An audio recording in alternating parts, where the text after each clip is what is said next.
Hello साथियों, मैं प्रवीण आपका स्वागत करता हूं। जैसा आप सभी जानते हैं कि एसएससी जीडी ने 24,369 वैकेंसी लॉन्च कर दी है। ठीक है, बम्पर वैकेंसी आई हुई है और आप सब जानते हैं कि अभी 1.5 से 2 महीने बाद इसका क्या है, एग्ज़ाम है। तो भाई मैंने क्या करा है, मैंने आपको एसएससी जीडी के लिए प्रैक्टिस करवानी है। ठीक है, तो उसके लिए पहले मैंने क्या करा, मैंने एक टेस्ट डिजाइन किया हुआ है। तो टेस्ट जो है हमारे टेलीग्राम चैनल पर डला हुआ है, आप वहाँ से उसको डाउनलोड करके सॉल्व कर सकते हैं। तो मैं क्या कर रहा हूँ, उस टेस्ट के सॉल्यूशन आपको इस वीडियो में प्रोवाइड कर रहा हूँ। ठीक है, और ऐसे टेस्ट आपको रेगुलर वीकली आपको मिलेंगे, मे बी वीक में 2 बार आपको टेस्ट मिले। ठीक है, तो यह क्या है कि इस वीडियो में उस टेस्ट का सॉल्यूशन है। आप सभी से निवेदन है कि वो टेस्ट डाउनलोड कर लें और उस टेस्ट को जरूर दें। ठीक है, तो आपको बहुत ज़्यादा फायदा मिलेगा, ये मैं गारंटी कह रहा हूँ। एसएससी जीडी में 20 क्वेश्चन आ रहे हैं। जैसा आप जानते हैं कि पैटर्न क्या हो गया, चेंज हो गया। पहले क्या था कि भाई 1.5 घंटे में 100 क्वेश्चन थे, अब 1.5 घंटे में 100 क्वेश्चन नहीं है। अब क्या है कि एसएससी ने पैटर्न चेंज कर दिया। पहले 1.5 घंटे में 100 क्वेश्चन थे, ठीक है, और एक क्वेश्चन 1 नंबर का था। और अब जो है, अब एसएससी ने क्या किया हुआ है, 60 मिनट में 80 क्वेश्चन कर दिए हुए हैं। ठीक है, यानी कि 1 घंटे में आपको 80 क्वेश्चन अटेम्प्ट करने हैं और एक क्वेश्चन का जो है वो 2 मार्क्स का है। ठीक है, बाकी सब सेम है। तो अब आप देख पा रहे हैं टाइम कितना लिमिट हो गया, यानी प्रैक्टिस की हमें बहुत से बहुत ज़्यादा ज़रूरत है। ये आप समझ रहे हैं इस बात को, प्रैक्टिस हमें बहुत से बहुत ज़्यादा करनी पड़ेगी। अगर हम प्रैक्टिस करके नहीं जाएंगे तो बहुत दिक्कत में आ जाएंगे, चाहे वो मैथ्स हो, रीजनिंग हो, कुछ भी हो। ठीक है, तो मैथ्स के लिए मैं क्या कर रहा हूँ, आपको प्रैक्टिस रेगुलर बेस पे प्रैक्टिस करवाऊंगा। फिलहाल मैंने क्या किया हुआ आपके लिए एक एसएससी जीडी का, मतलब आपको वीकली टेस्ट मिलेंगे। जो टेस्ट मैंने दिया है टेलीग्राम पे, आप हमारे टेलीग्राम चैनल को ज्वाइन कर लीजिए। डिस्क्रिप्शन में टेलीग्राम चैनल का लिंक है। ठीक है, बाकी मैं आपको टेलीग्राम चैनल बता दे रहा हूं। ठीक है, प्रवीण सर ऑफिशियल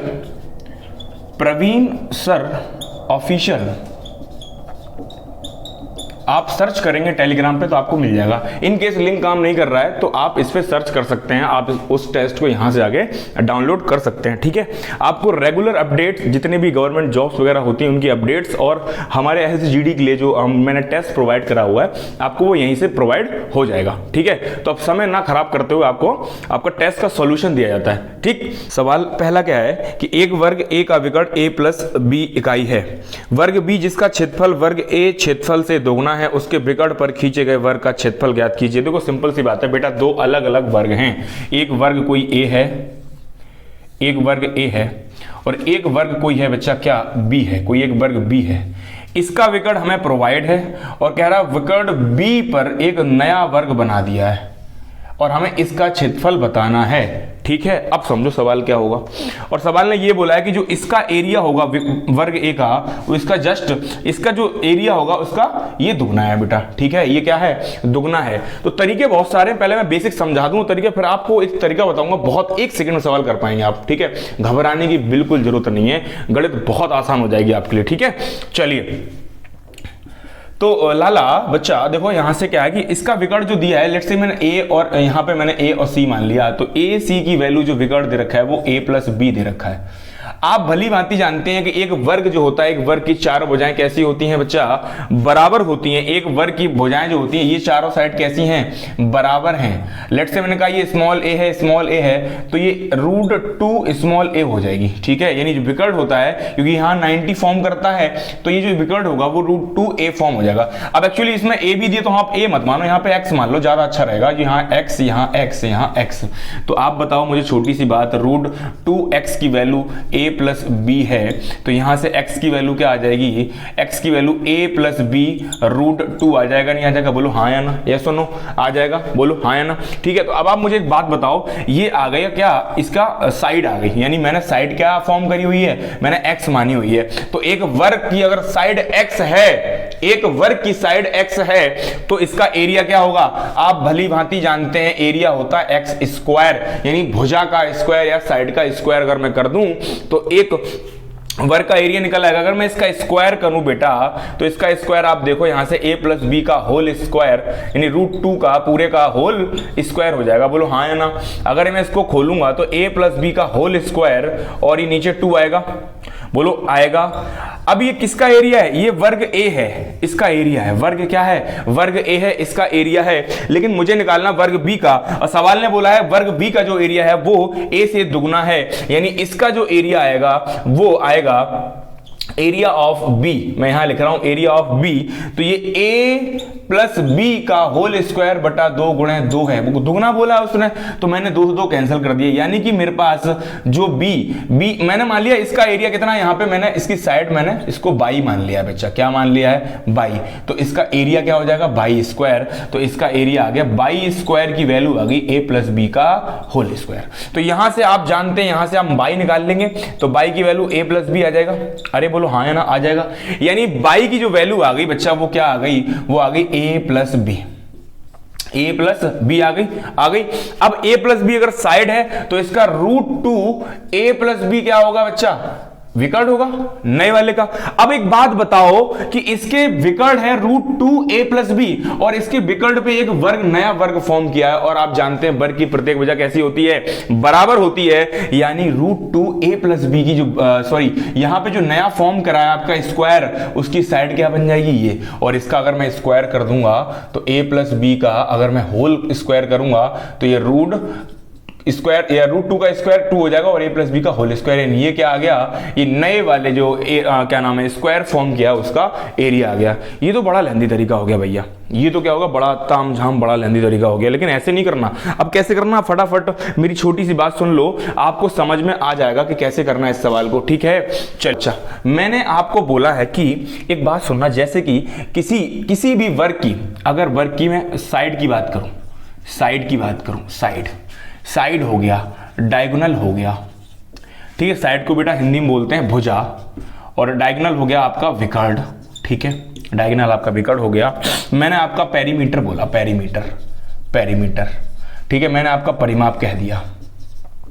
अगर बहुत ध्यान सुनना, अगर मैं इनको 2 गुना 4 गुना 5 गुना 10 गुना करूंगा तो जो इनके थ्रू हमें एरिया प्राप्त होगा, बहुत ध्यान से सुनना, इनके थ्रू जो हमें एरिया प्राप्त होगा वो कैसा होगा, वो सुनो मेरी बात, वो क्या होगा अगर मैं सुनना, अगर साइड को मैं दुगना कर रहा हूं तो बेटा एरिया उसका 2 का स्क्वायर यानी कि 4 गुना हो जाएगा। अरे हाँ या ना, मैंने कहा अगर मैं भुजा को या विकर्ण को या परिमाप को 3 गुना कर रहा हूं तो बेटा आप मेरी बात सुनो छोटी सी, तो ये 3 का स्क्वायर क्या हो जाएगा, 9 हो जाएगा, नहीं हो जाएगा बताओ। लेकिन अगर मैं उल्टा चलूं, लेट से मैंने कहा अगर ये 9 है तो ये वापस से कितना होगा, √9 यानी 3 आएगा। अरे बोलो हाँ या ना, जब मैं साइड को दुगना करके क्षेत्रफल उसका स्क्वायर टाइम बोल सकता हूं तो मैं स्क्वायर को उसका रूट टाइम बोल दूंगा साइड के थ्रू, ठीक है। अगर स्क्वायर 9 टाइम आया है आपका तो जो एरिया अगर एरिया आपका 9 टाइम आया तो साइड उसका √9 यानी 3 गुना हो जाएगा। बोलो बात समझ पाए, समझ गए। अब मेरी बात सुनो छोटी सी, अब सवाल पे आते हैं फटाफट। सवाल ने क्या बोला, सवाल ने ये बोला था कि एरिया दुगना हो रहा है। बच्चा एरिया क्या हो रहा है, एरिया दुगना हो रहा है, ठीक है, एरिया दुगना हो रहा है। तो आप मुझे बताओ अगर एरिया दुगना हो रहा है तो आप मुझे एक बात बताओ, तो इसका जो विकर्ण होगा या परिमाप होगा या भुजा होगा वो क्या हो जाएगी, √2 टाइम हो जाएगी। बोलो हाँ या ना, √2 टाइम हो जाएगी। यानी पहले वाले का विकर्ण a प्लस बी है तो नए वाले का विकर्ण √2 टाइम गुना हो जाएगा। यानी नया वाला मैं अगर वर्ग की बात करूं बच्चा, इसका जो विकर्ण था वो क्या हो जाएगा, भाई पहले वाले का a प्लस बी था तो नए वाले का √2 a प्लस बी हो जाएगा। अरे बोलो बात समझ आई क्या, फिर सुन लो मेरी बात। एरिया अगर भुजा दुगुना है तो एरिया उसका स्क्वायर टाइम होगी, लेकिन अगर क्षेत्रफल ही आपको दे दे तो उसका जो साइड या विकर्ण या परिमाप जो होगा उसका √2 टाइम हो जाएगा। अगर ये 2 गुना है तो √2, अगर ये 4 गुना होता तो √4, अगर ये 5 गुना होता तो √5 आता। वैसे ही अब एरिया तुम्हारा कितना हो गया, 2 गुना, तो इसका जो विकर्ण होगा वो √2 टाइम हो जाएगा। यानी जो पहले विकर्ण था नया विकर्ण √2 टाइम हो जाएगा। और आप मुझे बताओ इसी विकर्ण के ऊपर तो एक नया स्क्वायर फॉर्म किया गया तो वो उसकी साइड बन जाएगी, तो नया क्षेत्रफल क्या हो जाएगा, a प्लस बी का होल स्क्वायर। तो बच्चा यहां से आप देखो फटाफट 2a प्लस बी का होल स्क्वायर। आई होप आप समझ गए होंगे। मैंने बहुत सारा टाइम दिया इस बात को समझाने के लिए क्योंकि नया कॉन्सेप्ट था, ठीक है, इसलिए पूरा इसका बेसिक बताया और पूरा ये वाला मेथड, ये बहुत वन ऑफ द बेस्ट तरीका है। ऐसे सवाल करोगे तो चुटकियों में सवाल हो जाएंगे, ठीक है। यहाँ पे 1 2 2 5, ठीक है। अब मेरी बात सुनो, मेरी बात बहुत छोटी सुनो। अगर आपको थोड़ा सा बोर्ड मास का ज्ञान होगा, थोड़ा क्या ज्ञान होगा बच्चा, बोर्ड मास का ज्ञान होगा, बोर्ड मास का। आप जानते हैं बी से ब्रैकेट, अरे हाँ या ना, यस और नो, बी से ब्रैकेट, ओ से ऑफ, डी से डिवीजन, एम से मल्टीप्लाई, ए से एडिशन, एस से सब्ट्रैक्शन। अरे बोलो ठीक है, ठीक है। तो मेरी बात सुनो, तो हम क्या करते हैं, इधर से चलते हैं, किधर से, लेफ्ट टू राइट चलते हैं, इसको सॉल्व करते हो। पहले ब्रैकेट, फिर ऑफ, फिर डी यानी डिवीजन, फिर मल्टीप्लाई, फिर ए मतलब एडिशन, एस मतलब सब्ट्रैक्शन बच्चा, ठीक है। तो यहां ऊपर देखो पहले ऑफ आ रहा है, तो ऑफ का मतलब होता है मल्टीप्लाई बच्चा, तो यहां से ये कट जाए, कितना आया 4, तो 4 दूनी 8 आ गया, तो बच्चा 4 दूनी 8, 8 में 7 गया, कितना बचा, 8 में 7 गया बच्चा, 1 बचा, तो 43 और 1 कितना हो गया 44। वन लाइन सॉल्यूशन करेंगे, वन लाइन सॉल्यूशन कैसे, देखो अब देखो मैं क्या कर रहा हूं, आपके पास पेपर है बच्चा, टेलीग्राम में लिंक है, ठीक है, अब डिस्क्रिप्शन में लिंक दिया टेलीग्राम का, आप वहां जाए डाउनलोड करिए, पूरा प्रिंट आउट निकलवाइए और बैठिए और आप पूरा पहले सॉल्व करिए, देन फिर आप सॉल्यूशन देखिए, ठीक है, कितना आप बनाते हैं। चलिए अब देखो 8 एकम 8 और एक 9/8, तो मैं यहीं पे लिख दे रहा हूं 9/8 लिख दे रहा हूं, ठीक है। अच्छा पहले मुझे ब्रैकेट सॉल्व करना, तो मैं इसको सॉल्व कर लेता हूं। अगर मैं इसको सॉल्व करूंगा बच्चा, तो यहां पे देखो ये 9 आ जाएगा, अरे बोलो हाँ या ना, इनका एलसीएम 9 आ गया, तो 3 से डिवाइड करें 3 बार जाएगा, ठीक है। इसका मतलब यहां पे ये 12 हो गया और ये 8 हो गया, यानी यहां से निकल के आ गया 4/9 निकल के आ गया। अगर ये 4/9 हो गया बच्चा, तो मैं डायरेक्ट इसको मिटा के 4/9 लिख दूं, आप बोलो सर लिख दो, तो यहां से बच्चा क्या हो गया, डायरेक्ट यहां से हो गया 4/9 हो गया, ठीक है। तो 9 से 9 कट गया, ये 2 आ गया, यानी कि मुझे यहां क्या मिल गया, यानी कि मुझे 1/2 मिल गया, क्या मिल गया 1/2 मिल गया। बोलो बात सही है क्या, 1/2 मिल गया। अब आप मुझे बताओ, पहले डिवाइड देना होता है, तो डिवाइड देना होता है, तो अगर मैं 8 का 72 में डिवाइड दूंगा बच्चा, तो कितना आएगा, आप बोलेंगे सर 9 आएगा, कितना आएगा, आप बोलेंगे 9 आएगा। अब 9 में 2 × 5 का मल्टीप्लाई करूंगा तो क्या आएगा, 2 × 5 का मल्टीप्लाई करूं तो कितना आएगा, ये आएगा बच्चा 22.5 आएगा। अच्छा इसको भी मैं 0.5 लिख लूं, तो 22.5 और 0.5 घटाएंगे 22 आ गया, तो बच्चा यहां से आपका कितना आंसर आ गया, 2 आ गया, यानी ये आपका 2 क्या हो गया, सही आंसर हो गया, ठीक है। फटाफट चेक करिए आप मिलाइए, आपने सही किया या फिर गलत किया, आप देखिए बहुत सही डिजाइन टेस्ट किया हुआ मैंने, आप समझिए इस बात को, बिल्कुल लेटेस्ट पैटर्न पे, जिस प्रकार से टीसीएस सवाल लगातार पूछ रहा है, आपकी विगत वर्षों में पूछा है उसने, उस पैटर्न पे ही मैंने, उस पैटर्न पे क्या किया हुआ है, मैंने आपका ये टेस्ट डिजाइन किया हुआ है, ठीक है। तो टेस्ट दीजिए, लगातार आपको वीकली 2 या 3 टेस्ट मिलते रहेंगे। अब नेक्स्ट टेस्ट मैं बता दूं आपको, नेक्स्ट टेस्ट आपको ट्यूसडे शाम तक आपको मिल जाएगा, ठीक है। तो बढ़ते हैं नेक्स्ट क्वेश्चन की तरफ। नेक्स्ट क्वेश्चन क्या है भैया इसका, देखो नेक्स्ट क्वेश्चन बोला है उसने, एक आदमी के पास ₹1.50 और 25 पैसे के 1/2, 1/3, 1/4 अनुपात में कुछ सिक्के हैं, ठीक। यदि 50 पैसे के सिक्कों की संख्या 96 है, तो सिक्कों की कुल राशि ज्ञात कीजिए, ठीक है। सिक्कों की कुल राशि ज्ञात करना है आपको, समझिए इस बात। 2 बातें हैं बच्चा, यहां पे आपको दिया हुआ है कॉइन्स का अनुपात, कॉइन्स जो सिक्के हैं, सिक्कों का अनुपात, सिक्कों का अनुपात दिया, क्या दिया है 1/2, 1/3 और 1/4, क्या दिया हुआ है 1/3, 1/2, 1/3, 1/4। लेकिन आपको पता होगा, आपने पढ़ा होगा, थोड़ा समझा होगा, जाना होगा क्या, कि जो अपॉन में यानी कि फ्रैक्शन फॉर्म में अनुपात लिखे नहीं जाते, हम क्या करते हैं, अगर कभी भी फ्रैक्शन फॉर्म में अनुपात दिए गए हैं तो पहले इनको इंटीजर फॉर्म में बनाते हैं। और इंटीजर फॉर्म बनाने का तरीका क्या होता है कि जो इनके बेस में नंबर हैं 2 और 3, 4, तो हम क्या करते हैं, इनका एलसीएम ले लेंगे, यानी 2, 3, 4 का बच्चा एलसीएम क्या होगा, 12 होगा, क्या होगा 12 एलसीएम होगा।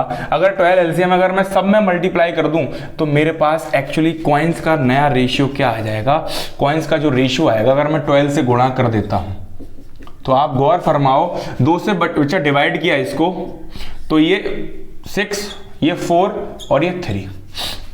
अच्छा ये बात बताओ, ये कौन से हैं बेटा, ये ₹1 के सिक्के हैं, ठीक है, ये 50 पैसे के सिक्के हैं और ये 25 पैसे के सिक्के। अरे हाँ है ना। तो अगर मेरे को सिक्के बच्चा दिए हैं, अगर मेरे को सिक्के दिए हुए हैं, तो उन सिक्कों से क्या मैं, उन सिक्कों से क्या मैं यहां से वैल्यू निकाल लूं, मान निकाल लूं, यहां से वैल्यू निकाल लूं? आप बोलेंगे सर निकाल सकते हैं। आप बताओ अगर आपके पास एक एक के 6 सिक्के हैं, आपके पास एक एक के 6 सिक्के हैं तो कितने रुपए बन जाएंगे? आप बोलेंगे सर 6 रुपए बन जाएंगे। अरे हाँ है ना। आपके पास 50 पैसे के 4 सिक्के हैं। अब आप भली भांति जानते हैं कि 2 50 पैसे के सिक्के मिलकर 1 रुपए का निर्माण करेंगे। अरे हाँ है ना, करेंगे, बिल्कुल करेंगे। ठीक है, तो ऐसे आपके पास कितने हैं? 4 सिक्के हैं, 4 सिक्के, 4 सिक्के बेटा, 4 सिक्के। तो यहां से आप देखो यहां कितने आ जाएंगे? रुपए कितने आ जाएंगे? रुपए आपके 2 आ जाएंगे। अरे हाँ या ना, आ जाएंगे। ऐसे ही आप जानते हैं छोटी सी बात, क्या जानते हैं कि 4 सिक्के, जब 25 पैसे के 4 सिक्के होंगे तो 1 रुपए का निर्माण होगा। आपके पास 3 है तो 3 है, यानी कि 1 25 पैसा, 2 50 पैसा, 3 75 पैसा, यानी यहां से मैंने क्या कर लिया? 0.75, 0.75। अब आपको सवाल में एक बात दी रखी है। सवाल में क्या दिया है? 50 पैसे के सिक्कों की संख्या दी है बच्चा। 50 पैसे के सिक्के हैं कितने? आप बोलोगे सर 4 हैं 50 पैसे के सिक्के, यानी कि इन 4 की जो वैल्यू है बच्चा वो सवाल में 96 गिवन है। तो 1 की वैल्यू 96/4 यानी 24। अरे हाँ या ना, 24 आ गई। टोटल रुपया पूछा है उसने, टोटल रुपया कितना हो गया? टोटल रुपया हो गया 8.75। कितना हो गया? 8.75 हो गया। और अगर मैं एक की वैल्यू 24 है तो अगर मैं इसको इससे गुणा कर दूंगा 24 से, तो आप भली भांति समझो तो इसका आंसर कितना आएगा? 210 इसका करेक्ट आंसर। आप गुणा कर लेना, आपको मिल जाएगा। इसका आंसर कितना आएगा? 210 आएगा। अरे बोलो ठीक है, ठीक है। बढ़ते हैं अगली क्वेश्चन की तरफ।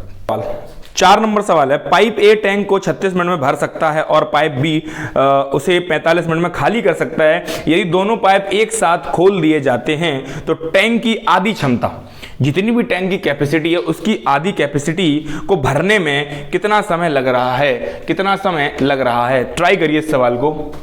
सवाल नंबर 4 कह रहा है कोई पाइप टैंक, मान लो पाइप आपका क्या नाम है ए है और 36 मिनट में ये टैंक को भरता है यानी पॉजिटिव काम कर रहा है। और एक पाइप बी है जो 45 मिनट में इसको खाली करता है। खाली के लिए बेटा मैंने नेगेटिव यूज कर लिया। खाली जब भी पाइप एंड सिस्टम का क्वेश्चन आता है और जब भी अगर खाली करने की बात करता है तो मैं क्या कर लेता हूं? खाली करने की कभी भी बात करता है तो मैं क्या कर लेता हूं? मैं नेगेटिव साइन यूज कर लेता हूं। अब मैं क्या कर रहा हूं? इसका एलसीएम ले रहा हूं। आप 36 और 45 का एलसीएम लेंगे तो बच्चा आएगा 180, यानी मैंने टैंक की कैपेसिटी कितनी मान ली? 180। ठीक है, अब वो लीटर में हो सकती, किसी में हो सकती है, यानी 180 है मान ली। तो यहां से अगर मैं इनकी इफिशियंसी की बात करूं, किसकी? अगर मैं इनकी इफिशियंसी की बात करूं तो आप बताओ पाइप ए 36 मिनट में 180 काम कर रहा है, यानी कि कितना काम करेगा 1 मिनट में? 1 मिनट में वो बच्चा काम करेगा 5। ये खाली कर रहा है 45 मिनट में, तो ये 1 मिनट में 4 काम माइनस बाहर कर देगा। अब अगर दोनों पाइप को एक साथ खोल दूंगा तो आप मुझे बताओ काम कितना होगा? काम सिर्फ 1 होगा। भाई किसी भी आपने क्या करे, आपने 5 मग एक बाल्टी में डाल दिए भर के और 4 निकाल लिए, तो 1 मग गया बाल्टी के अंदर, यानी पॉजिटिव काम कितना हुआ? 1। पॉजिटिव काम कितना हुआ? 1। तो आप मुझे बताओ, सवाल ने बोला है कि आधी टंकी भरनी, यानी अगर 180 पूरी है तो आधी 90 होगी, और किससे भरेंगे? 1 से भरेंगे। तो ये लो आप टाइम लग जाएगा, यानी कि टोटल आ गया आपका 90 मिनट। अगर 90 मिनट को कन्वर्ट करेंगे आवर में तो 1.5 आवर हो गया। बोलो हाँ या ना। अब बढ़ते हैं अगले क्वेश्चन। कह रहा है कि एक समबाहुभुज के अंतः कोणों का योगफल 1440 डिग्री है, भुजाओं की संख्या ज्ञात कीजिए। बहुत सुंदर सवाल, बहुत सुंदर, बहुत आसान। आपको डायरेक्ट इसका फॉर्मूला पता होना चाहिए कि जो अंतः कोण होते हैं बच्चा, क्या होते हैं? अंतः कोण। अंतः कोणों के सभी कोणों का योग का फॉर्मूला होता है अंतः कोणों के सभी कोणों का जो योग होता है वो कितना होता है? योग होता है बेटा, वो होता है 180 डिग्री n-2। 180 डिग्री n-2 होता है बच्चा। तो 180 डिग्री n-2 होता है, तो 180 डिग्री n-2 की वैल्यू आपको सवाल में 1440 डिग्री दे रखी है। सवाल में कि दे रखी है 1440 डिग्री। अब आप यहां से देखो 0 से 0 कट गया और 18 अट्ठे होते हैं 144, तो n-2 बराबर 8 आ गया, यानी n बराबर 10। भुजाओं की संख्या पूछी थी, n क्या है? ठीक है, n क्या है? जहां पे n क्या है बच्चा? यहां पे n क्या है? n है, n बराबर भुजाओं की संख्या। क्या है? भुजाओं की संख्या बच्चा, भुजाओं की संख्या। ठीक है, यानी n जो है भुजाओं की संख्या, और आंसर कितना आ गया 10। बढ़ते हैं अगले सवाल की तरफ। ठीक है, टेस्ट का सवाल नंबर 6 फटाफट जल्दी जल्दी करते हैं। ठीक है, n के किसी पूर्णांक मान के लिए 3 power 2n plus 9n plus 5, बहुत आसान सवाल, रिमाइंडर थ्योरम का बड़ा आसान सवाल है। जब 3 से विभाजित किया जाता है तो प्राप्त शेषफल ज्ञात कीजिए। बहुत बहुत ज्यादा आसान सवाल है। इस पूरी संख्या को मुझे 3 से भाग करना है। अब आप मुझे एक बात बताओ, अगर मैं इसको भाग करूंगा, इसके अंदर पहले से 3 है।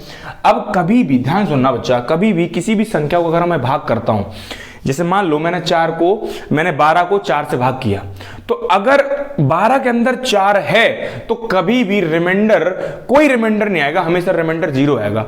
जिस भी संख्या हम भाग कर रहे हैं, अगर वो संख्या उसके अंदर पहले से मौजूद है तो वो कभी भी रिमाइंडर कुछ और ना देके हमेशा 0 देगा। ठीक है, अरे बात समझ में आई? ठीक, तो आप बताओ 3 से 3 तो रिमाइंडर 0, 3 से 9 कटता है, बोलेंगे सर कटता है, तो रिमाइंडर क्या आएगा बच्चा? 0 आएगा। लेकिन 3 से जो है 5 नहीं कटता है, तो बच्चा रिमाइंडर यहां से क्या आ जाएगा? 2 आ जाएगा। तो 0 प्लस 2 असली रिमाइंडर मुझे क्या प्राप्त हो गया? 2। यही सवाल का आंसर था, बहुत आसान सवाल था। ठीक है, ऐसे भी सवाल आते हैं जो सेकंडों में हो जाते हैं, और ऐसे भी सवाल आएंगे जो 40 सेकंड 50 सेकंड ले जाएगा। ठीक है, चलिए बढ़ते हैं नेक्स्ट सवाल की तरफ। सवाल नंबर 7 क्या कह रहा है? यदि x को 23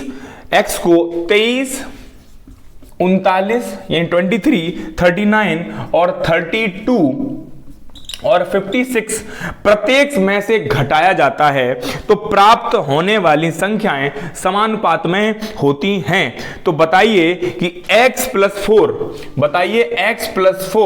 और एंड 3x प्लस 1 का मध्य अनुपाती पूछा है भैया। क्या पूछा है? मध्य अनुपाती। बहुत आसान सवाल। देखो, इसका एक बेसिक मेथड जो होता है वो बहुत लेंदी है, मैं आपको एक बहुत आसान तरीका बता रहा हूं। ठीक है, अभी मैं आपको डायरेक्ट बता रहा हूं। अगर इस तरीकों को अगर जानना है तो मैंने इस पर पहले वीडियो बना रखी है, मैं डिस्क्रिप्शन में उस वीडियो का लिंक दे दूंगा, आप वहां जाके पूरा डिटेल में इसको समझ सकते हैं। फिलहाल आप देखिए, तो पहले हम क्या करते हैं, पहले इन दो शुरुआती संख्याओं का डिफरेंस ले लेते हैं। तो आप देख पा रहे हैं सर डिफरेंस यहाँ 16 आ रहा है।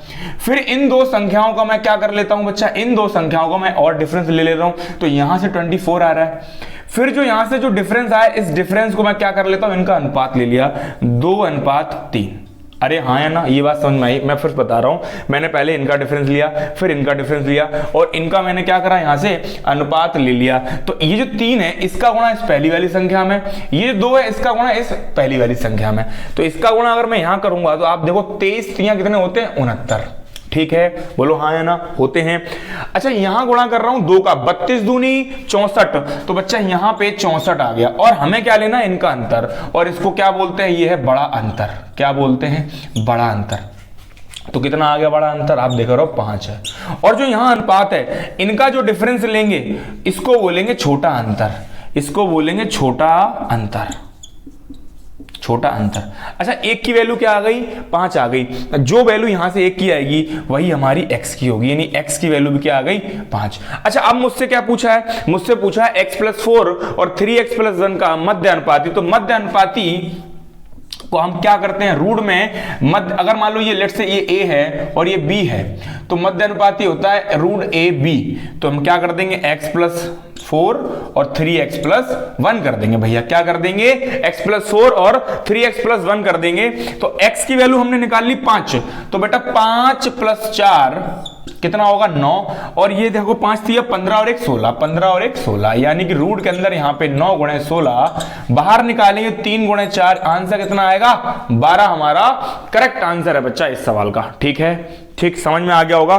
बाकी इसकी डिटेल शॉर्ट वीडियो मैंने बना रखी है, मैं इसका वीडियो को लिंक आपको दे दूंगा, आप उसको देख लेना पूरा बढ़िया डिटेल में। ठीक है, बढ़ते हैं नेक्स्ट क्वेश्चन की तरफ।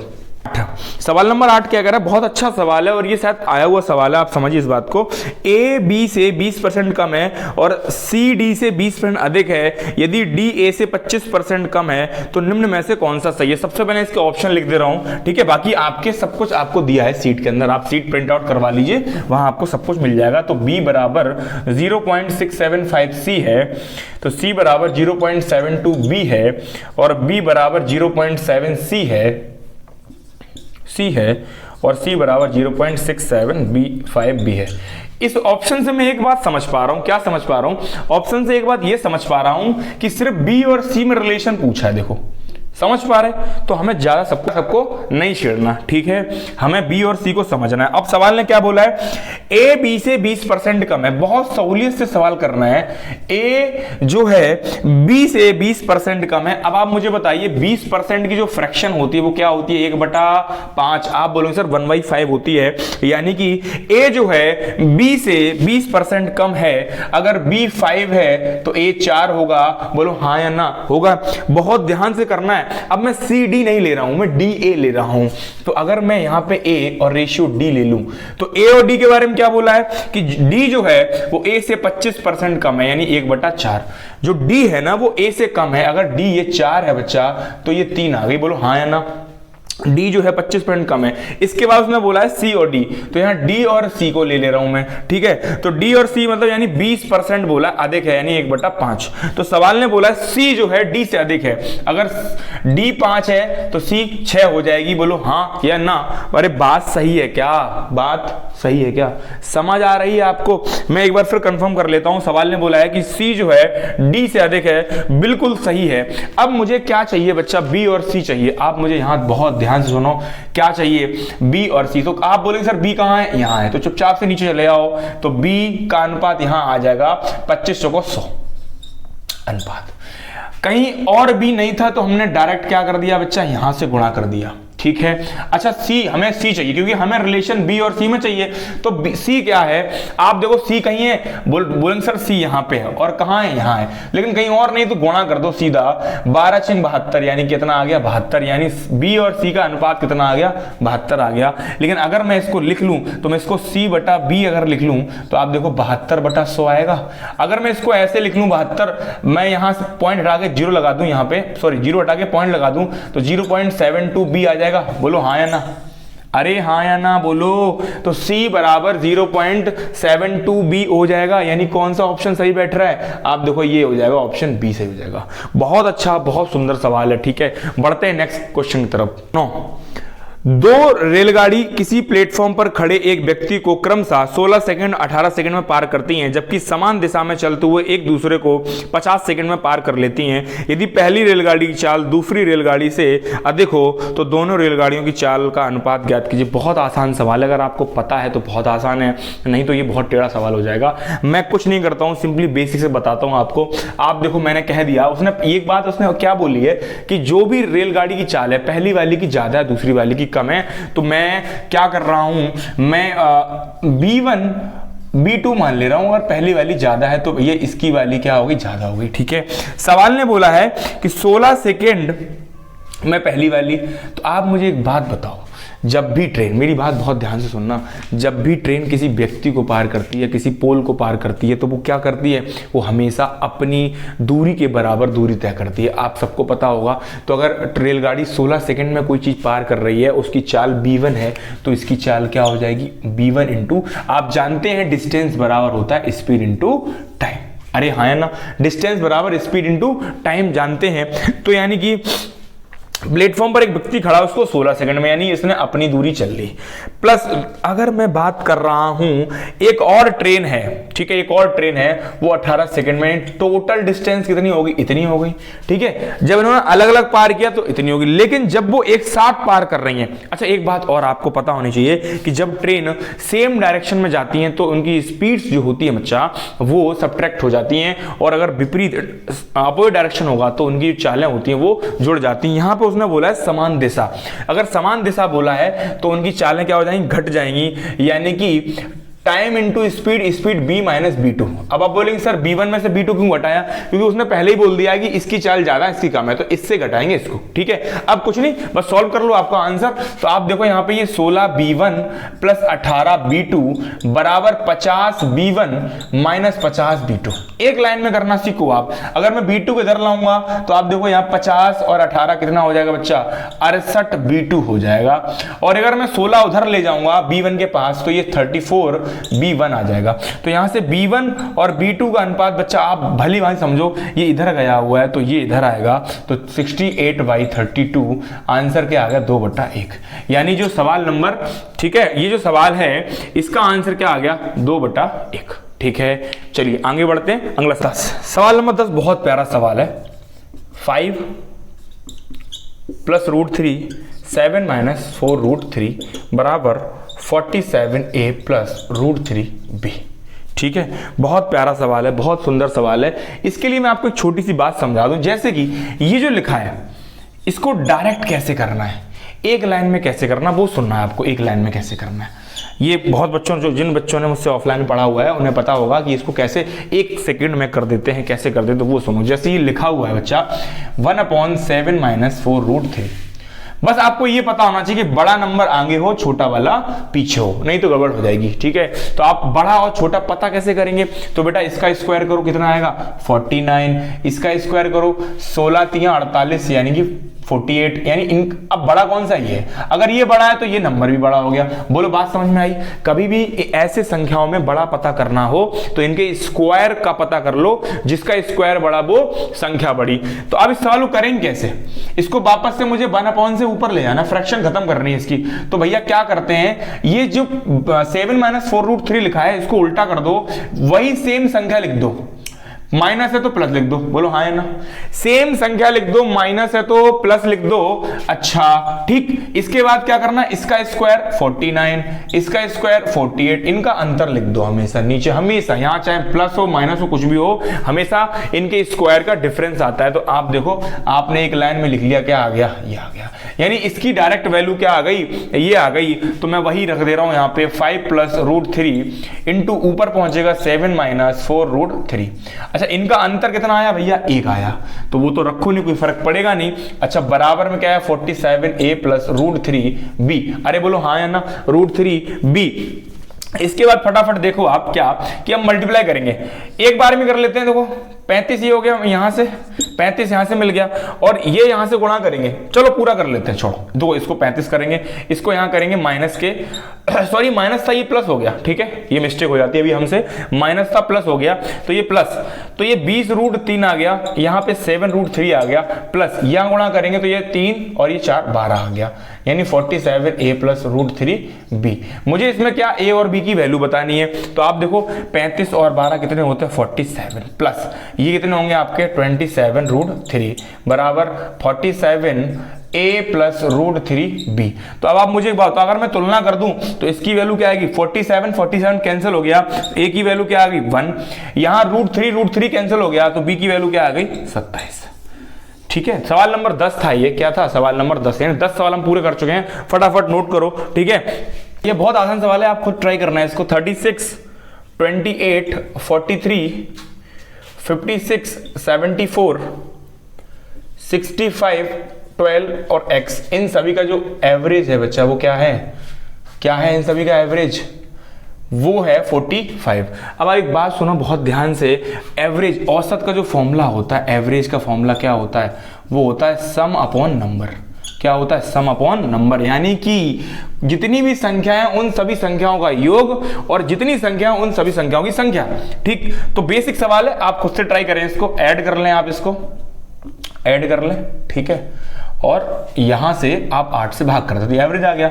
इन सभी का ऐड करें 314 + x अपॉन 8 यानी 45। अरे हाँ या ना, ठीक है। इसके बाद इधर गुणा करेंगे 314 + x बराबर आपके 360 आएगा, तो x बराबर घटाएंगे तो 46 आ जाएगा। कितना आएगा 46 आ जाएगा। देखो यहां से अगर घटाएंगे तो आप ये जोड़ो यहाँ पे 50 10 60, यानी कि ये आपका करेक्ट आंसर है। यानी x की वैल्यू पूछी थी तो x की वैल्यू कितनी आ गई 46 आ गई। चलिए आगे बढ़ते हैं फटाफट।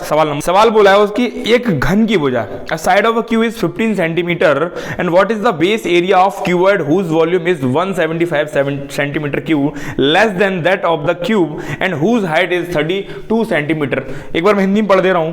एक घन की भुजा 15 सेंटीमीटर है, उस घनाभ के आधार पर क्षेत्रफल, उस घनाभ के आधार का क्षेत्रफल ज्ञात कीजिए जिसका आयतन घन के आयतन से 175 घन सेंटीमीटर कम है तथा उसकी ऊंचाई 32 सेंटीमीटर है। ठीक है, बहुत आसान सवाल है। सबसे पहले आपको थोड़ा क्यूबॉइड पता होना, तो ये क्यूब क्या होता है थोड़ा समझिए फटाफट जल्दी से। क्यूब क्या होता है, देखो क्यूब भैया, क्यूब में जो लेंथ ब्रेथ हाइट होती है वो क्या होती है, इक्वल होती है, और जो क्यूबॉइड है इसकी लेंथ ब्रेथ हाइट थोड़ी डिफरेंट होती है, ठीक है। तो आपको थोड़ा समझना है। जैसे माचिस का बॉक्स होता है, आपके घर में कोई बक्सा या कुछ भी है, वो उस टाइप का जो फॉर्म होती है वो क्या होता है, क्यूबॉइड। और जो आपने पासा देखा डाइस, वो क्या होता है, क्यूब होता है। तो ये बेटा आपका क्यूब है, ठीक है, हिंदी में बोले तो घन, ये क्यूबॉइड है, हिंदी में बोले तो घनाभ, ठीक है। बात समझ पाए। अब सवाल ने क्या बोला है, सवाल ने बोला है घन की भुजा 15 सेंटीमीटर। तो अब इसकी प्रत्येक भुजा बराबर होती है, लंबाई चौड़ाई ऊंचाई जो होती है, लेंथ ब्रेथ और हाइट जो होती है वो क्या है, इक्वल होती है। तो इसका जो वॉल्यूम होता है वो एक क्यूब होता है। तो इसकी भुजा हमें दे रखी है 15 सेंटीमीटर, तो इसका वॉल्यूम कितना हो जाएगा, 15 का क्यूब। अब बच्चा आपको क्यूब याद होने चाहिए, थोड़ा समझो इस बात को। कैलकुलेशन को इनहेंस करने के लिए, फास्ट करने के लिए आपको 25 तक टेबल याद होनी चाहिए, 30-35 तक आपको स्क्वायर याद होने चाहिए। मिनिमम की बात कर रहा हूं 20-25 तक आपको क्यूब याद होने चाहिए। एटलीस्ट इतना आपको पता हो तो आपकी कैलकुलेशन थोड़ी सी अच्छी हो जाएगी। चलिए बढ़ते हैं। इसका क्यूब होता है 3375। क्या होता है, 3375 होता है। अब सवाल ने बोला है कि जो क्यूब का वॉल्यूम है इससे कितना कम है, इसका 175 कम है, यानी कि 3200 कम है। क्या है, 3200 कम है, सॉरी 175 कम है, कितना आ गया, 3200 आ गया। बोलो हाँ या ना, 3200 आ गया। अच्छा एक बात आपको पता है, घनाभ की लेंथ, ये है आपका लेंथ है, ये हाइट है, और ये आपकी ब्रेथ है। क्या है, ब्रेथ। अब उसने कहा बेस, बेस क्या है इसका, ये बेस है, ये क्या है, बेस का क्षेत्रफल पूछा है। और बेस जो होता है वो आयताकार होता है। कैसा होता है, घनाभ का जो बच्चा आधार होता है वो कैसा होता है, आयताकार। और आयत का क्षेत्रफल क्या होता है, आप सभी जानते होंगे बहुत अच्छे से। आयत का जो क्षेत्रफल होता है वो लंबाई गुणे चौड़ाई होता है। क्या होता है, लंबाई गुणे चौड़ाई। तो आप मुझे बताओ, हमें लंबाई गुणे निकालना क्या है, लंबाई गुणे चौड़ाई का आंसर चाहिए मुझे। लंबाई गुणे चौड़ाई का बच्चा आंसर चाहिए, लेकिन हमें दिया क्या, 3200 मेरे पास क्या आ गया, क्या आ गया, आयतन आ गया। और इसका आयतन होता है लंबाई गुणे चौड़ाई गुणे ऊंचाई। लंबाई गुणे चौड़ाई गुणे ऊंचाई, मैं यहां लिख रहा हूं लंबाई गुणे चौड़ाई गुणे ऊंचाई 3200 दिया हुआ है, जिसमें ऊंचाई हमें बताएगी कितनी, ऊंचाई हमें बताएगी कितनी, 32 बताई गई। तो 3200 गुणे 100, यानी 32 से काटो बच्चा, कितना आ गया, 100 आ गया। अच्छा हमें क्या निकालना था, एलबी। तो डायरेक्ट हमें एलबी प्राप्त हो गया, कितना, 100 सेंटीमीटर। सेंटीमीटर है, क्या है, मीटर है, सेंटीमीटर स्क्वायर होगा बच्चा फिर, है ना, सेंटीमीटर ही है। तो एलबी कितना आ गया, सेंटीमीटर स्क्वायर। आई होप आप सवाल समझ गए होंगे। सवाल समझ नहीं आ रहा, वीडियो को रिवाइंड कर लीजिए, आप देख लीजिए, आप इसका स्क्रीनशॉट भी ले सकते हैं, ठीक है।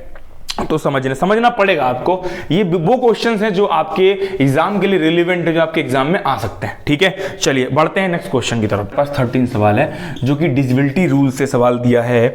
7 अंक की एक संख्या है 5 6 x 3 4 by 4, ठीक है।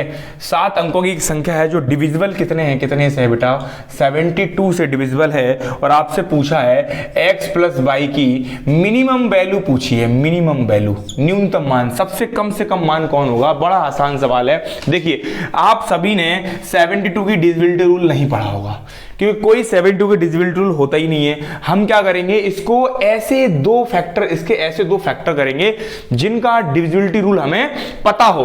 तो अब हम जानते हैं कि 8 × 9, अगर 8 × 9 करूंगा तो 72 आएगा। 8 की डिविजिबिलिटी हमें आती है, 9 की डिविजिबिलिटी क्या आती है।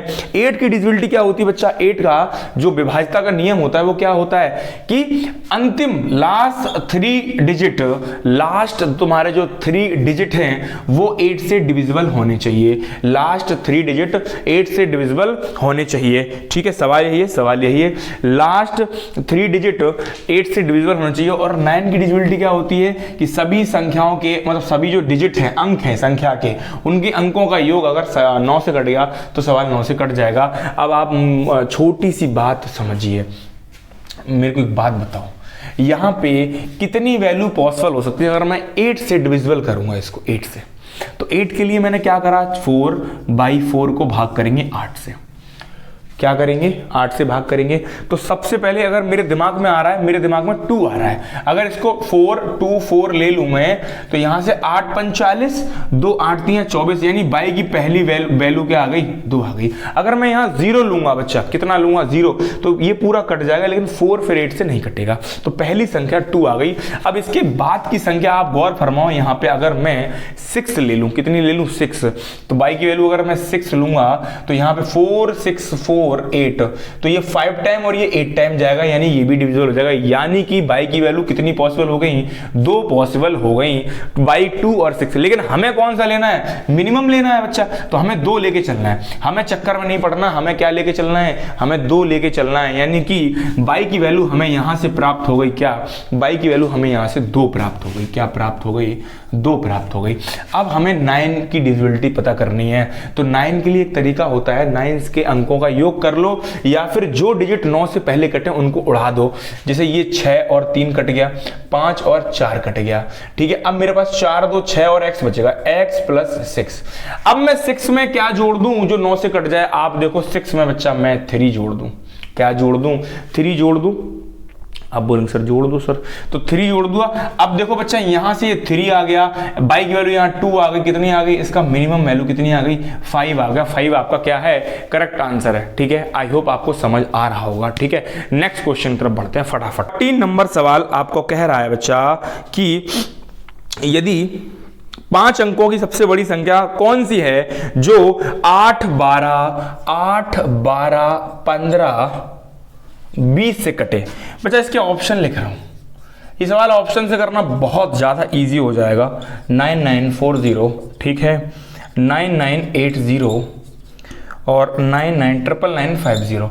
इस सवाल को आप ऑप्शन से करो, ठीक है, बेसिक इसका लेंथी रहता है। अब एक बात बताओ, अगर इन सवाल के अंदर आप मुझे बताओ, ये सारी संख्याएं, मतलब ये 5 अंक की संख्या जो लिखी है वो 8 से भी कटे, 12 से भी कटे, 15 से कटे और 20 से भी कटे, लेकिन आप एक बात समझ पा रहे हो, अगर मैं 5 से काटूंगा सब कट रही हैं, तो मैं क्या कर रहा हूं, 8 से चेक कर ले रहा हूं।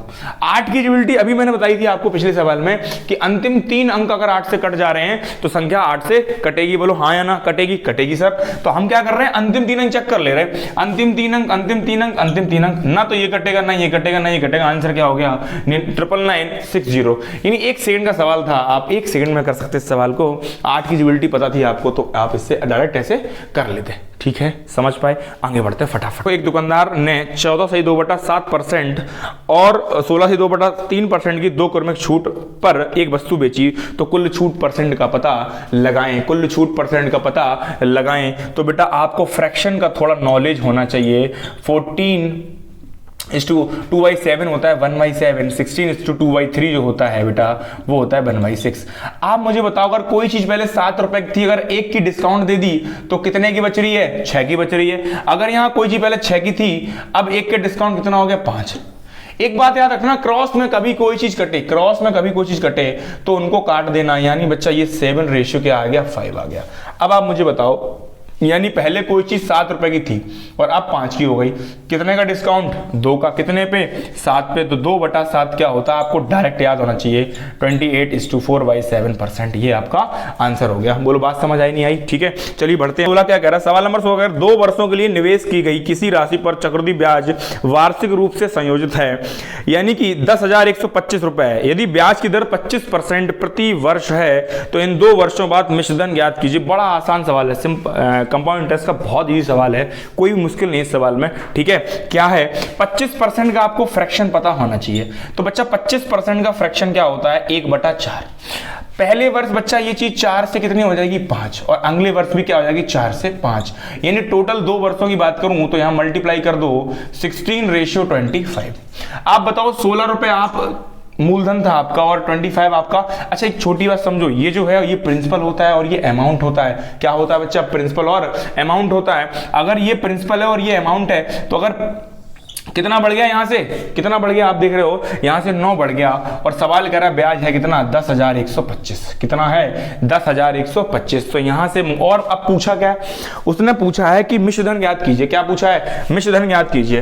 तो बच्चा मिश्रधन कितना होगा आप बताओ, मिश्रधन तो ये 25 है, तो 9 की वैल्यू है, यानी 1 की वैल्यू यहां से निकाल लो फटाफट, 1 की वैल्यू यहां से काटो फटाफट, 9 एकम 9 और यहाँ 9 एकम 9 और यहाँ पे भी 9 दूनी 18, 9 पंचे 45। अब 25 से गुणा करना है तो 1125 गुणे 25 से गुणा करना बड़ा आसान होता है। 25 से जब भी गुणा करना है बेटा आप इसमें हमेशा 4 से भाग करो, 2 बिंदी चिपका दो, तो इसमें 4 से भाग करेंगे फटाफट, 4 दूनी 8, 3 बच रहा है यहाँ पे, आप समझो 4 दूनी 8, 3 बच रहा है, 3 बच रहा, 4 अट्ठे 32 हो गया, यहाँ 4 एकम 4, यहाँ 1 बचा तो 2 बार जाएगा, पॉइंट लगा लो 2 बार और फिर 5, यानी गुणा कर दो अगर 100 से, तो बच्चा ये आंसर आ गया 28,125। बात सुनो, जब भी 25 से गुणा करना है, जब भी 25 से गुणा करना है तो उसके बगल वाली संख्या में 4 से डिवाइड करो, 100 से गुणा करो, आपका करेक्ट आंसर आ जाएगा। बोलो बात ठीक है। चलिए आगे बढ़ते हैं फटाफट। 17 नंबर सवाल कह रहा है धारा की दिशा में जाते हुए नाव की चाल 32 किलोमीटर प्रति घंटा है, तो धारा की विपरीत दिशा की चाल 28 किलोमीटर प्रति घंटा है, तो नाव की चाल शांत जल और धारा की चाल का। बहुत आसान सवाल है। लेट से मैंने कह दिया जो स्पीड ऑफ बोट है वो मैंने x किलोमीटर प्रति घंटा मान ली, स्पीड ऑफ स्ट्रीम मतलब अच्छा धारा होती है, तो वो अगर मैंने 22 किलोमीटर प्रति घंटा मान ली, तो आप बताओ जब एक बार आप धारा के साथ जाओगे तो बोट की स्पीड होगी और कुछ धारा की स्पीड होगी तो ऐड हो जाएगी, उस स्पीड को बोलते हैं डाउन स्ट्रीम स्पीड, यानी x प्लस वाई जो होता है बच्चा वो धारा के साथ चलने वाली स्पीड होती है, वो क्या होती है डाउन स्ट्रीम स्पीड होती है। तो डाउन स्पीड क्या हो जाएगी बच्चा x प्लस वाई आपको गिवन है सवाल के अंदर कितना 32। और स्ट्रीम अब देखो यहां पे बोला अच्छा एक बार क्या नाम है आप जाएंगे धारा के विपरीत, तो एक बार आप नाव से ऐसे जा रहे, धारा आपके उल्टे बह रही है, तो क्या हो जाएगा बच्चा x माइनस बाई हो जाएगा, क्या हो जाएगा x माइनस बाई हो जाएगा, क्या हो जाएगा x माइनस बाई, जो कि आपको 28 गिवन है। तो आप बात सुनिए, जब भी आपको x की वैल्यू निकालनी है जोड़ के आधा कर दो, x की वैल्यू आ जाएगी, घटा के आधा कर दो, बाई की वैल्यू आ जाएगी, नहीं तो आप बेसिक जोड़ लो इसको, तो 2x बराबर ये जोड़ेंगे 60, तो यहां से काटो ये 30 आ गया बच्चा, x की वैल्यू कितनी आ गई 30, x अगर 30 आ गया तो बाई कितना आएगा, बाई आएगा 2। यानी धारा की जो चाल है बच्चा, यानी स्पीड ऑफ स्ट्रीम यानी धारा की चाल 2 किलोमीटर आ गई, और स्पीड ऑफ बोट यानी x किलोमीटर थी, यानी कितनी आ गई 30 किलोमीटर प्रति घंटा। ये बड़ा आसान सवाल है, ठीक है। चलिए आगे बढ़ते हैं, अगला सवाल करते हैं। रुपए प्रति किलोग्राम वाली चीनी को 42 रुपए प्रति किलोग्राम वाली चीनी में किस अनुपात में मिश्रित किया जाए, क्योंकि मिक्सचर लेकिन सवाल आ गया ये, किस अनुपात में मिलाया जाए ताकि मिश्रित चीनी को 56 रुपए प्रति किलोग्राम मूल्य पर बेचने पे 12% के लाभ प्राप्त हो सके। तो बच्चा देखो ये एलिगेशन प्लस प्रॉफिट लॉस का सवाल है, एलिगेशन प्लस प्रॉफिट लॉस का सवाल है। सवाल ने बोला है, अंतिम लाइन को पकड़ते हैं, अंतिम लाइन क्या बोला कि 56 प्रति किलोग्राम के मूल्य पर बेचने पर 12% का लाभ होता है। आप मुझे बताओ दुनिया की हर चीज यानी जो इसका सीपी होगा वो अपने आप में कितना होगा 100% होगा, अगर उस पर मैं 12% का लाभ दे दूं, क्या दे दूं 12% का बच्चा लाभ दे देता हूं, तो वो चीज आप मुझे बताओ क्या 112 होगी?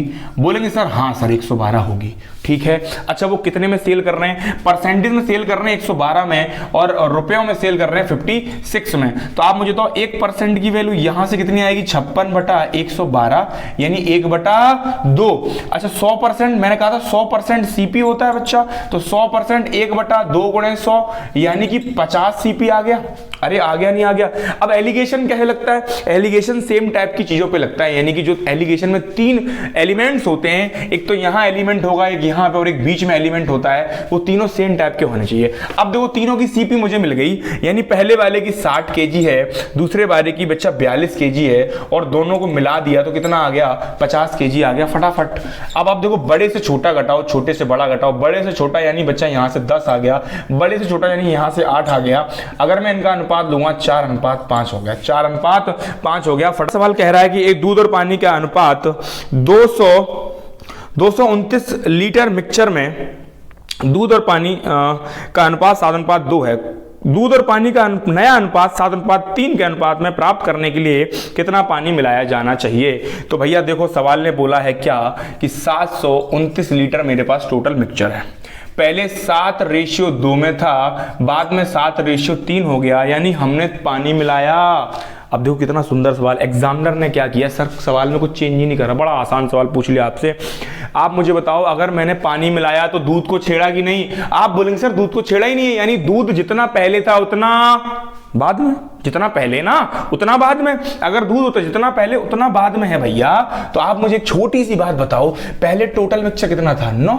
तो देखो दूध तो यहां पे सेम है, हमें कुछ नहीं करना पड़ा, दूध सेम है तो कुछ नहीं। पानी कितना बढ़ रहा है? आप देखो पानी यहां से +1 बढ़ रहा है। तो पहले 7 और 2 टोटल 7 और 2 9 मिक्सचर था, और 9 की वैल्यू सवाल में 729 है। हमें चाहिए 1 की वैल्यू, तो 9 की वैल्यू 729, तो 1 की वैल्यू 729/9 यानी 81 लीटर आपका बच्चा करेक्ट आंसर आ गया। यही आपसे पूछा था, यानी 81 लीटर पानी मिलाने के बाद उसका रेशियो 7:3 हो जाएगा। ठीक है, अंतिम सवाल की तरफ बढ़ते हैं। सवाल दिया है कि एक निश्चित धनराशि पर 4 वर्ष 3 माह के लिए 18 से 1/3% की ब्याज दर पर साधारण ब्याज 7,480 रुपए है, तो मूलधन ज्ञात करें। फटाफट आपको एक फॉर्मूला पता होगा, बिना फॉर्मूला भी कर सकते हैं इस सवाल को आप, ऐसा नहीं है कि बिना फॉर्मूला नहीं कर पाएंगे, बट मैं फॉर्मूले से बता रहा हूं आपको कि SI बराबर आप जानते हैं P × R × T/100।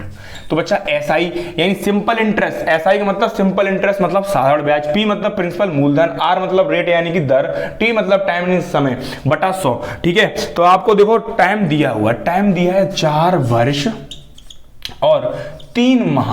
अब अच्छा माह को वर्ष में कन्वर्ट कर लो, तो 4 वर्ष तो ये पूरा कंप्लीट है, प्लस 3/12 कर लो, यानी कितना आ गया 1/4, यानी 4 + 1/4 हो गया 17/4। क्या हो गया 17/4। अच्छा आपको ये भी दिया है फ्रैक्शन 18 से 1/3, इसको भी कंफर्म कर लो। 18 तो 54 और 1 55/3%। अरे बोलो हाँ या ना? तो अब मैं यहाँ वैल्यू पुट करता हूँ। SI कितना दिया बेटा आपको 7480, P दिया नहीं निकालना है, रेट कितनी दी है 55/3 दी है। ठीक है, गुणा टाइम दिया 17 × 4 × 100 दिया। अरे बोलो हाँ या ना?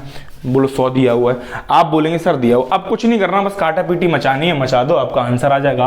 अगर मैं 11 से इसको काटता हूं फटाफट, 11 × 5 कट जाएगा, 11 × 6 = 66, 11 × 8 = 88, 17 चौको बेटा जाएगा आपका ये 68, और 5 से कटेगा 8 बार, तो ये सब इधर गुणा हो जाएगा। तो P बराबर कितना आएगा 8 × 3 × 4 × 100, 12 × 8 = 96, यानी कि 9600, यानी कि ठीक है 9600 क्या हो गया करेक्ट आंसर हो गया। आई होप आपको ये टेस्ट जो मैंने बनाया था और जो इसका सॉल्यूशन है वो आपको पसंद आया, वो तरीके आपको बहुत अच्छे लगे। इसको आप बेसिक भी कर सकते हैं, सॉरी बेसिक तो मैंने बता दिया, इसको आप डायरेक्ट कर सकते हैं चुटकियों में, वो आप खुद से करेंगे बट ट्राई, बाकी मैं बता दूंगा बाद में आपको। ठीक है, चलिए तो टेस्ट संपन्न हुआ। अब अगला टेस्ट आपको, ये सीरीज कंटिन्यू रहेगी बिल्कुल ऐसे ही। अगला टेस्ट आपको ट्यूसडे शाम तक प्रोवाइड करा दिया जाएगा टेलीग्राम चैनल पे। टेलीग्राम चैनल मैं आपको फिर बता दूं, ठीक है, प्रवीण सर ऑफिशियल। बाकी आप इसका जो टेलीग्राम का लिंक है वो मैं डिस्क्रिप्शन डलवा दूंगा, ठीक है, प्रवीण सर ऑफिशियल। ठीक, आप अगर आपको डिस्क्रिप्शन में नहीं मिल पा रहा है तो आप यहाँ पे आप टेलीग्राम जाइए, सर्च करिए तो आपको ये चैनल मिल जाएगा, वहां से आप टेस्ट डाउनलोड करिए, उस टेस्ट को दीजिए। मैं बार बार कह रहा हूँ जितने भी टेस्ट मैं आपको प्रोवाइड कराऊंगा रामबाण सिद्ध होंगे आपको, ठीक है भैया। तो आप इन सारे टेस्ट को दीजिए। जीडी में 20 में 20 का वादा है मेरा, जीडी में 20 का वादा है, आप 20 करके आएंगे, ठीक है। चलिए आज आपसे अलविदा लेते हैं, मिलते हैं अगले सेशन में, तब तक जय हिंद।